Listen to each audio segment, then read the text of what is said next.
Well, hello. I hope I'm live. If any of you guys can tell me, because it looks a little weird over on my corner side. It doesn't look like it's working right. But I can see Xander in here. I can see Milk and Honey in here. BP is in here. And it does show that there's 11 people in here. So I don't really know. It was all this weird stuff going on my screen for a second. Oh, BP says yes. So I'm not really sure what was happening. So that's just crazy. When it looks like it's starting, but then it's not starting. But then up on the top, I don't think it's working on my Facebook. It has a weird little thing on there. And Anne is here. Hello, Anne. So, but I guess that's just technology. What can you do? So I hope you guys had a nice weekend. It is Monday night, and as you can see, as it's going across the screen, that I'm giving a jar of my jam away. I did a video on this yesterday for Jamming Up June, and this is apple garlic jam. So I'm not sure if you can see any of those little white pieces in there. Those are garlic. The rest of it's apple in there. And oh, BP says that the intro video wasn't on because it was glitching. And so it was weird. And I thought, what is happening?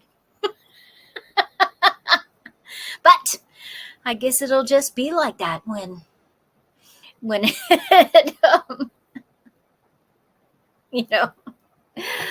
I don't know. But I did that video yesterday for Jamming Up June. That's always such a fun thing. And they've done it for several years.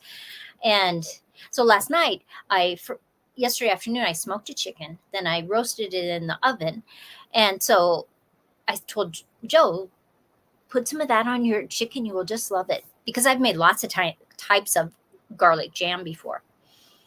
And then we had potatoes and we had stuffing. And I said, I'm going to try some in my stuffing and on my potatoes. It was just like, whoa, I'm never having stuffing without it again. It was just like so good. It is a good jam. And you can put it with all kinds of meats. I like garlic jams when I'm making hash browns. I put it when it's just about done, or when I'm grilling, when the steak or the burger is just about done, and that flavor just seeps in there. It's fabulous. But we aren't really talking about jam tonight. We were talking about the weather and how it affects your garden. This morning, we were under a weather watch. We were on the very edge of a huge storm going through. But what happened was it basically divided, went around us, and like Spearfish, which is about an hour away, they got hail. But then my brother said by the time it got to Rapid City, his part of Rapid City, it was just some rain. But then farther on, it was hail again. We didn't get any rain from it. I mean, we did have some rain this morning, but that wasn't from that storm. So it can affect you. So I thought we would talk about that. We would talk about how the weather affects your growing. Now, if the weather is too cold, seeds have a hard time germinating. Now, there are cool weather seeds, brassicas. They, like cabbages, broccolis, kales, radishes are actually a brassica. They can germinate at a cooler temperature than, like, say, a tomato. But even those, if it gets too cold, they either take a very long time to germinate or they won't germinate at all. So that's just something that you have to keep in mind. Oh, Sandra said, I did lemon ginger in my video today. Two great things together. Yay. Fabulous. Now let's take it to the other extreme. Now, if it's hot outside, your plants will grow faster. But if it gets to a certain point, the plants will one, they may bolt, like lettuces, radishes, things like that. Instead of growing, they send up their flower stalk, and you know it doesn't help you. Or they will just kind of just go into the stasis and they won't grow at all. It's just too hot. It's just like two extremes, too hot or too cold, and that can affect your gardening. So if you can realize that, if you can, put a shade cloth over, help it so that it can cool down. Sometimes I use bamboo. I'll just put some rebar in the ground. I'll put PVC pipes, just a little skinny, that's really flexible and bendable. And I'll either put screening over it or I'll put bamboo over it. And I've done that many summers to really help the tomatoes when we've had just 90s and 100 degrees weather for a while. It just cools it down a little bit and it helps it. Now let's talk water. If you have not enough water, it stresses your garden out and it's hard for the plants to grow. But in the opposite, if it is too wet, too humid, too rainy, the roots can literally drown in the soil, which is crazy. And saying that they worry about hot weather, then chilly. Yeah, when it can go back and forth, it can be tough on not just vegetables in your garden. It can be really tough on your trees. That happens in the wintertime a lot of times up here in the north. If it stays cold the whole winter, they don't care. It's when it's all of a sudden it's really hot, and then, say it's 60, 70 degrees in the middle of the winter.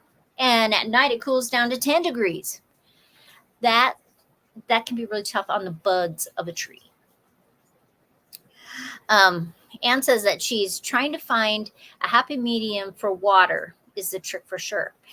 And you can buy probes that will go into your soil. They don't cost very much. You can buy them at about any box store, and it will tell you how much moisture is in that soil. Now, tonight, you may hear my hydroponics going. Why? Because I usually shut it off when I'm doing a live stream. But I was looking at my lettuce today and I thought, why is that so limped down? And then I realized that yesterday when I was doing a video, I turned it off because I was trying to do the override. I had to talk over the video and I forgot to turn it back on. And it was like, oh, I gotta let that run. So you may hear that. I'm not sure if you can hear it in the background or not.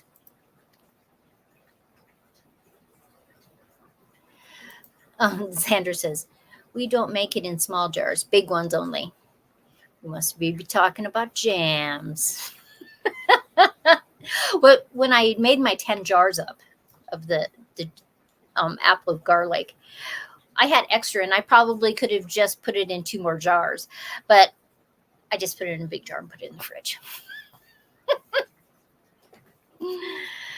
So what other kind of weather thing can really be tough on a garden? What about wind? What about too much wind? Where we live, we have, oh good, Anne doesn't hear the hydroponics at all. Good. We have a lot of wind. Today, in fact, it's not too bad right now, but the rest of the day, it was so windy. I did a few things outside and it was like, this is way too windy because I was trying to plant some little plants and they were just in the wind. And I thought, yeah, I'm going to wait till tomorrow afternoon. But those are just things you have to think about. When you think of the whole weather effect on your garden, if you don't know what zone you're in, you're probably going to be disappointed, I should say, in certain plants that you buy.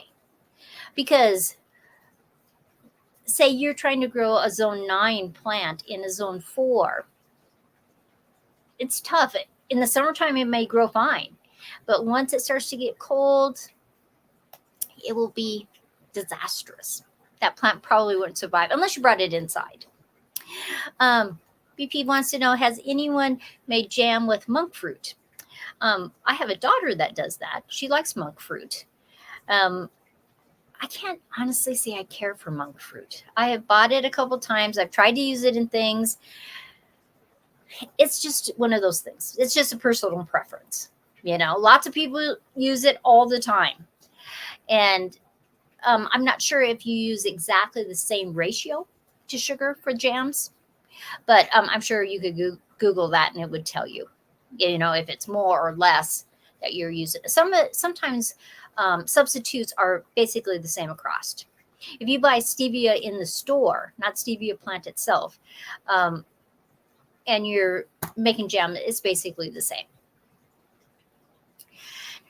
Now, some of the things you can do to help with your weather. Say you're having a really hot summer and it's just beating down on that soil. It's drying out your plants all the time. How you can affect that? What can you do? You can't shut off the sun. But one thing you can do is mulch around your garden. You know, use wood chips or straw or hay, newspapers if that's all you have, and cardboard if that's all you have. You can always put some bricks or rocks on them so it doesn't blow away, but it will hold the moisture in there. PP says, we have to use those low sugar pectins. If you use, let me grab it. I got some right down here. This kind of pectin, this is the kind of pectin I like the best. Why? Because you can double, triple, or quadruple your jam recipe and it still works. Where other pectins, it doesn't work. But that could help you with that.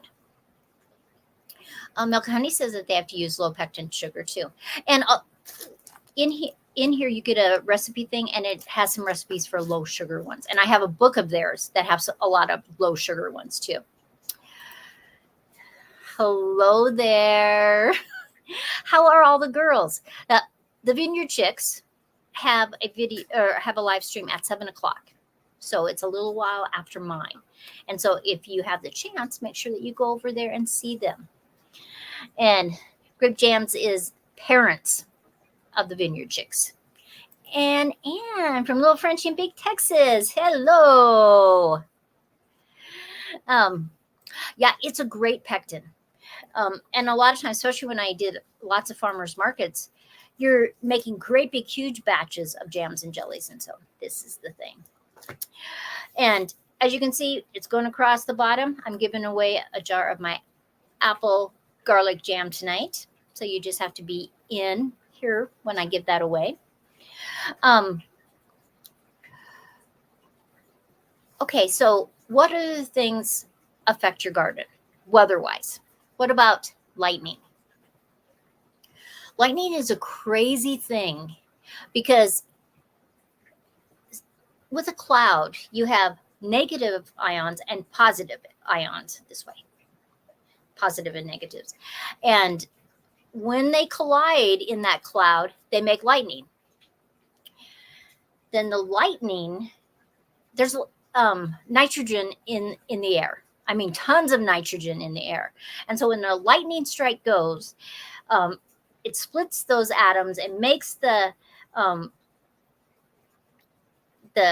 atoms attached to oxygen, which makes turns it in the nitrogen into nitrates as it falls down in the sky, in the rain. And so it does add nitrogen to your soil. Now, how much nitrogen does it really add into your soil? There's like 8,000. I wrote that down someplace. No, there's 100 lightning strikes per second across the world. So that is like craziness, right? So on average, because of lightning, it adds anywhere from 1 to 50 pounds of nitrates per acre into the soil. And now that may not seem so big, but it is helping the soil. And it's crazy that the nitrogen, it makes nitrogen dioxide, which turns into nitric acid, which in the rain turns into nitrates that go into your soil. It's all chemistry. But I do like chemistry. And so, oh, thank you very much. I appreciate it. Click the like button. But anything that can add good things to my soil, I'm okay with.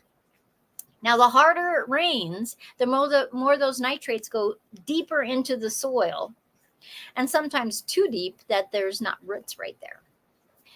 But here in Wyoming, it usually doesn't go that deep because we don't get that much rain. And I mean, some summers we do get a lot of rain, but that's okay. Oh, Kodiak Farm Bees. Lee, how are ya? Good evening. So we're talking about how weather affects your garden. Now, I think that some of it we can help, we can control, we can protect, let's say. Because like there was hailstorms going across parts of Wyoming and South Dakota today. And so there are things that you can do to protect your soil, right? So let's see this. So this is screens. I turn the volume off. This is screening that I put over my raised beds. I just use those PVC pipes. I just put it over. It gets lots of sun. It still gets all the rain. And you can see my tiny plants growing.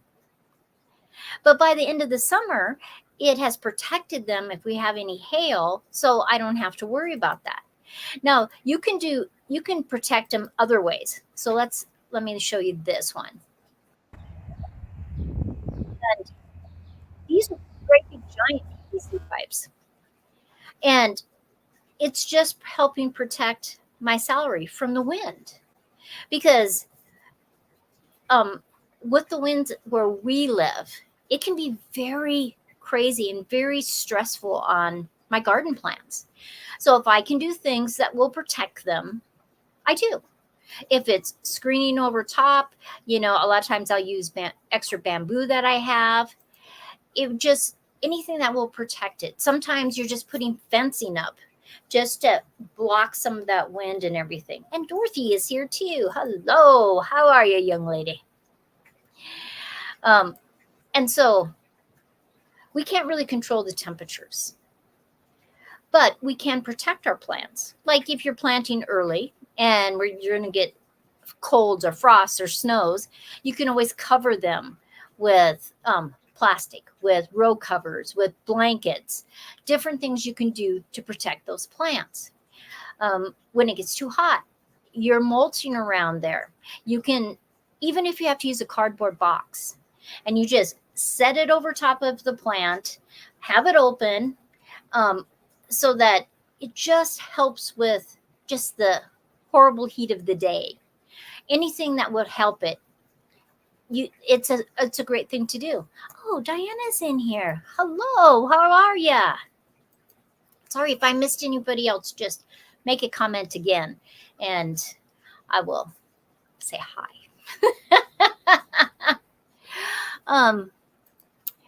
What percentage is your screening?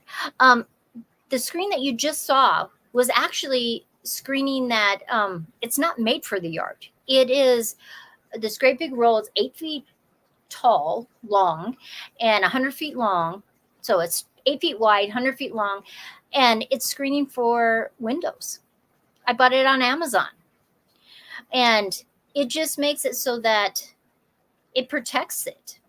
And I mean, I've used other things. Like I have sunscreen that I put over top of my greenhouses.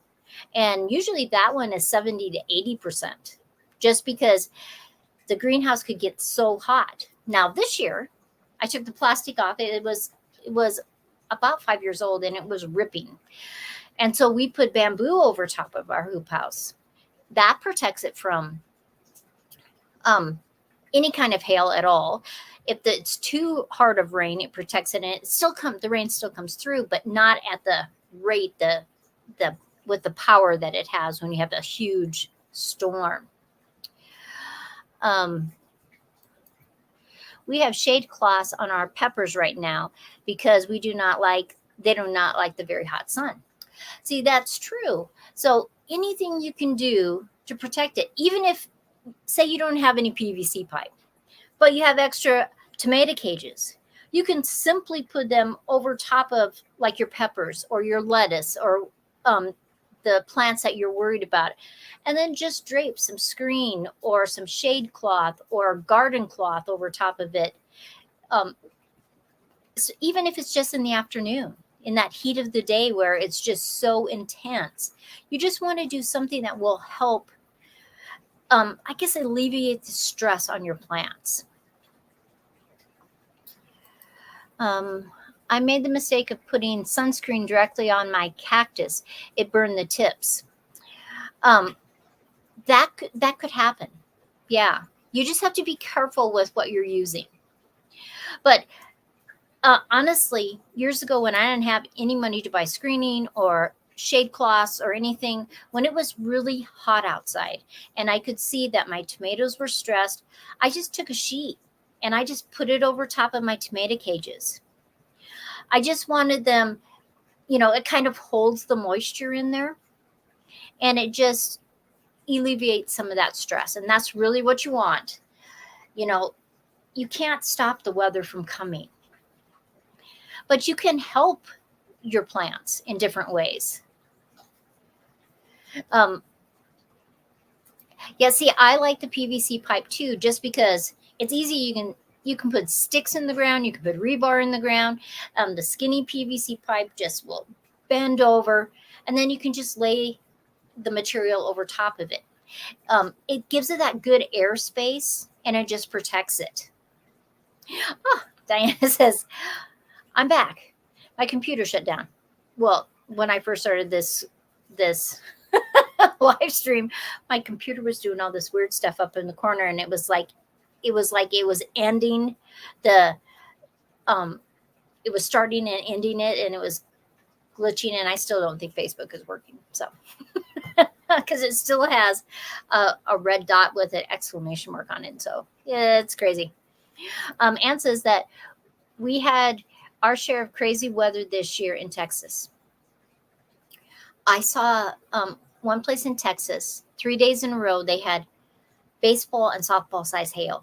There was videos out and cars smashed. All the windows in their houses are smashed. The siding is broken off. It's crazy. It's powerful. And sometimes you can't do anything to stop it, but other times you can. You can help your plants. And I think really if you can help your garden be less stressful, however you use it, even if you're using cardboard boxes, you're using sheets, you're using screening, shade cloths, whatever it takes to make it so that you get the produce that you're trying to grow. Every time I hear that hailstorm is they're warning hailstorms, stuff like that, it's just like, how can I cover as much stuff as I can? Lisa over at Yogi Hollow Farm just got this new cloth. It's like a plastic. It has holes in it, so it's like a sunscreen. It's humongous. And they took it and put it off the roofs, over the garden, because right where she lives by Custer in South Dakota, it hails a lot.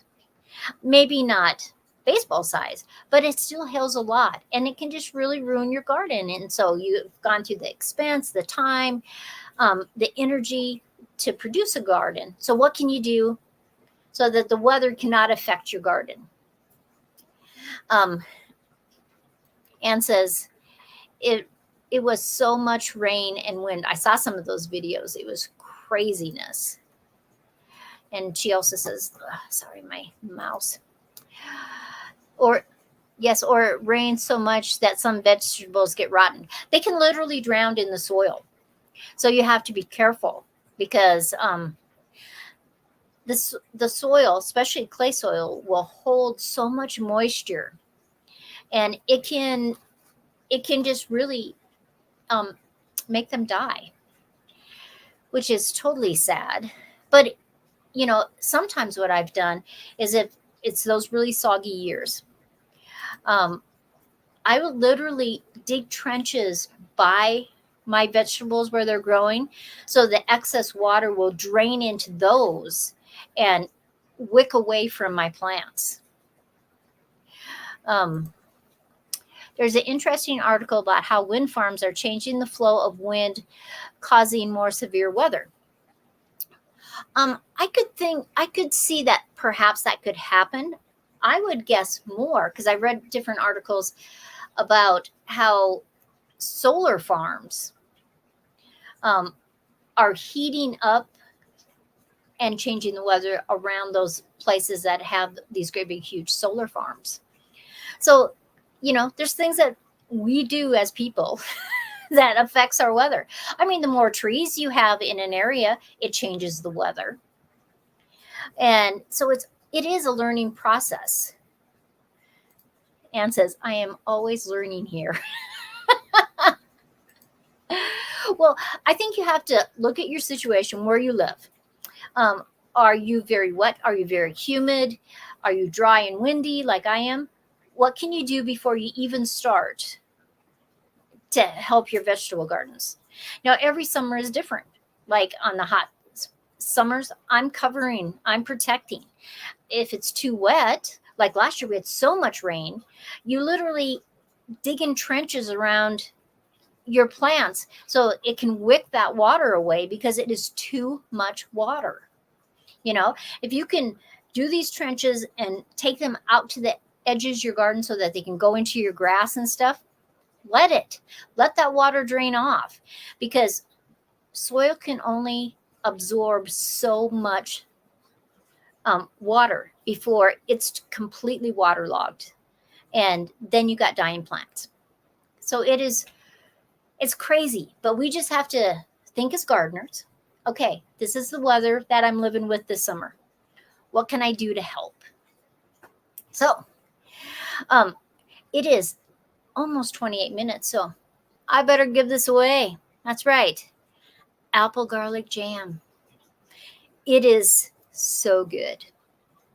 I was telling everybody that we first started that last night I made chicken. I smoked it and then we roasted it. And so we had this on the table so that we could, not this jar, we had it on the table so that we could add it with our chicken. It was really good. And I had dressing and potatoes, and I added a little bit to the dressing and potatoes. Oh my gosh. I'm never going to make dressing without this again. The taste, like I like adding apples to my dressing anyway. But this was just like, whoa. And it was just like, oh yeah, I can live with this. So anyway, I am going to type in my little thing for a winner, and we will see who is going to get this. If I don't already have your address, I want you to send it. So let me switch banners and give you my email. Let me see. There it is. So that's my email. So if I don't have your address, or you don't think I have your address, send it to me and the winner will win this. So who is going to be our winner tonight? And Nightbot is going to pick, and the winner is Diana. Yay! Diana, send me your email, or send me an email with your address, and I will mail this out to you. Yeah, how exciting. I hope you love it. We love garlic here at our house. And my garlic over at the community garden now is over 3 feet tall. And it's getting onto almost $50 in thicknesses. So it's very exciting. So everybody, thanks for stopping in. I'm going to go fix some supper. Actually, I'm fixing leftovers. And I will see you later on. I have live streams scheduled all the way into July, so you can always stop by the channel and see what's happening. And I have a fun video. Well, I don't know if I'd call it fun, an interesting video coming out this week. It's when recipes fail you. And it's all about recipes and how sometimes it's just not your fault. So everybody have a wonderful evening, and I will see you next time.